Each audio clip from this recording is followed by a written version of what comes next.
Hey guys, hope you guys are having an awesome day and welcome back to another Star Wars story video. Now guys, today I'm going to be trying something a little different, and that is me going to be starting a brand new series on the channel where I go over certain stories regarding the new Star Wars, A Certain Point of View novelist, where I discuss certain stories on that book that people have made. So make sure you have those notifications turned on. But in today's video, I'm going to be covering the story that's called A Master and Apprentice, written by Claude. Sorry if I say a name wrong. I don't mean to mispronounce it. Like Claudian Gray. I think that's how you say it. I'm not really sure, but if I said it wrong, it's on the screen right now. But in this story, we see Qui-Gon appear to Obi Wan on Tatooine right after Luke leaves to go see Owen and Beru. Next comes the illusion of a linear time, and only then does a sense of individuality arise, a remembrance of what was and what is, a knowledge of oneself as separate from the Force. It provides a vantage point for experiencing the physical world in its complexity and ecstasy. Now moving on, I'm not really great at voice impressions, so if somebody's saying something, that's when I'll tell you who's saying it, or I might just add in like an echo to make it sound more real. Now for future videos, I would like to bring them to life to you guys as if you were really watching it in the movie. But just for the sake of time I have for this video, we're just gonna say it and then talk about it afterwards.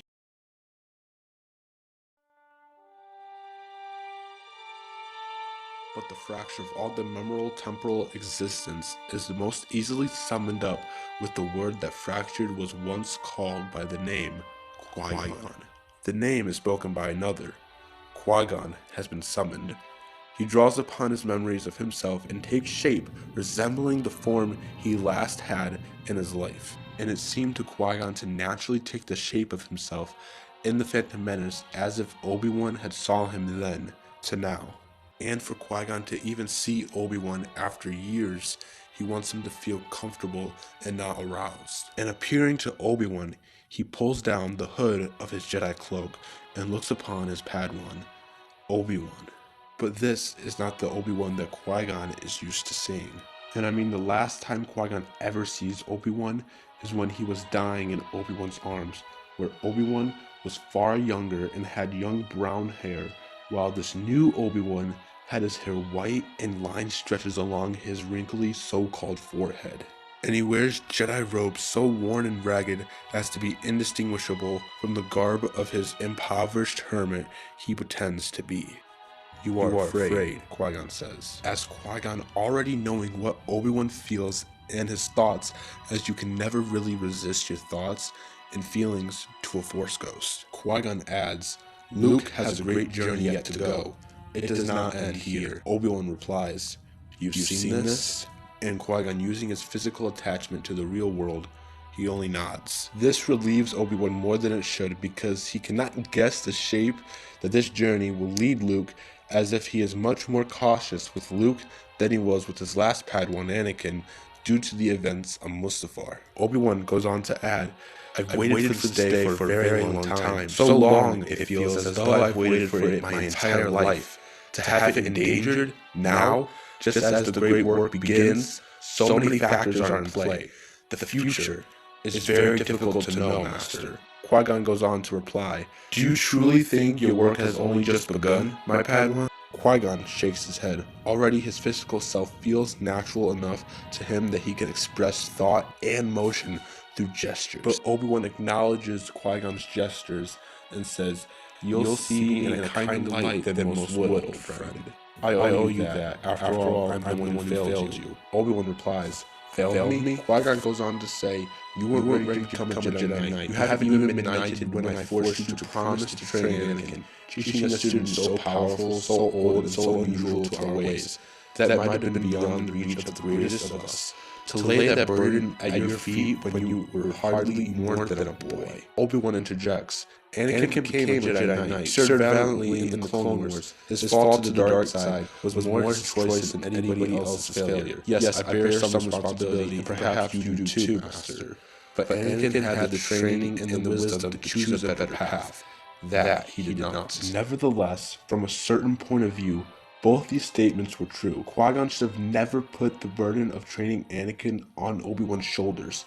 while on the other hand, Anakin did become a real powerful Jedi that through his choice, he chose the dark side. We fast forward a little bit to where Obi Wan goes on to tell Qui-Gon, I didn't tell Luke the whole truth about Anakin. Someday he'll have to know, Qui-Gon says. You have only just become acquainted with the boy.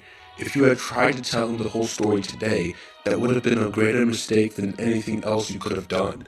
It could have been planted seeds of doubt, confusion, and even anger that could have led Luke to the same path his father went on. And at this point, Qui-Gon is more visible to reality for him being able to feel the fire that was only inches away. And the last real conversation we have between these two is when Obi-Wan says, "You're very nearly corporeal. I've never seen you like this before, Master. It is a matter of learning to both claim the physical world and detach oneself from it," Qui-Gon goes on to say.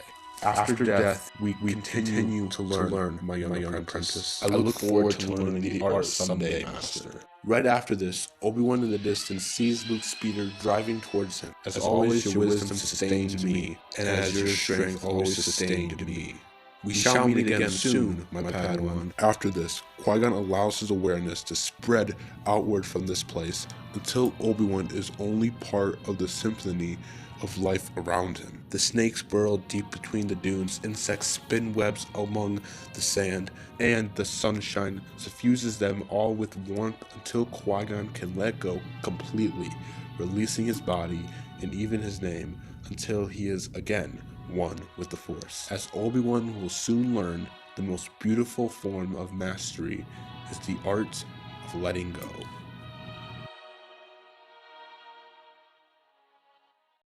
But there you guys have it, a beautiful story written by Claudian Gray, I believe. Sorry if I mispronounced your name. Just a beautiful piece of artwork that she written that tells the story of Qui-Gon and Obi-Wan in A New Hope, having some dialogue back and forth. Just a beautiful, beautiful story. And now I did cover a lot in this video. However, there are so much more, it's like stuff in that book that you guys can read for yourselves that is just so much more interesting, and wanted to cover them like important parts. And her writing is actually really beautiful because it makes you feel like you're actually there watching it or like imagining it in your mind. It's so beautiful. But what do you guys think about all this? I did put a lot in this video. That's just because there's so much detail that I wanted to cover in this video. But going back to one of the topics I covered earlier in this video, and that is Qui-Gon regrets Obi-Wan almost training Anakin. I just find this pretty cool considering in The Phantom Menace, Qui-Gon was supposed to train Anakin, but he didn't because Maul killed him. And Obi-Wan was only a Jedi Knight and wasn't even ready to become a master. I just find it cool because we see Qui-Gon reflect on his promise Obi-Wan to train Anakin. So basically what Qui-Gon is stating right now is the reason why Anakin fell to the dark side is because of Qui-Gon. Like, if Qui-Gon had trained Anakin, he would never have fallen to the dark side. So basically what Qui-Gon is saying is that it's his fault that Anakin fell to the dark side. And I do believe if Qui-Gon didn't die in The Phantom Menace and trained Anakin properly, then Anakin would have never fallen to the dark side, and they would literally change the whole Star Wars story as we know it, with Luke Skywalker and Leia and Obi-Wan and everybody in the Star Wars universe. And it is kind of cool to go into detail and to think about, like, what if Qui-Gon trained Anakin? That'd be pretty cool to dive into, to come up with my own story in my own way on how Qui-Gon could have lived and saved him. But that's a video and another story for another time. And again, thanks for the writer for creating such an awesome story for us to go over today. And that's why I love this book so much, and that's why I started this brand new series, because there are other stories just like this one that are even better than this one. So if you guys are excited for this brand new series, hit the subscribe button and make sure you turn those post notifications on so you are aware. I will also be doing a playlist, so you guys can find it on the playlist that I have that will be linked in the description down below. But as always, let me know what you guys think in the comment section down below. That's going to be the end of today's video, and I can't wait to share more stories in this book and represent them to you guys and show off these stories to you guys. But until then, remember,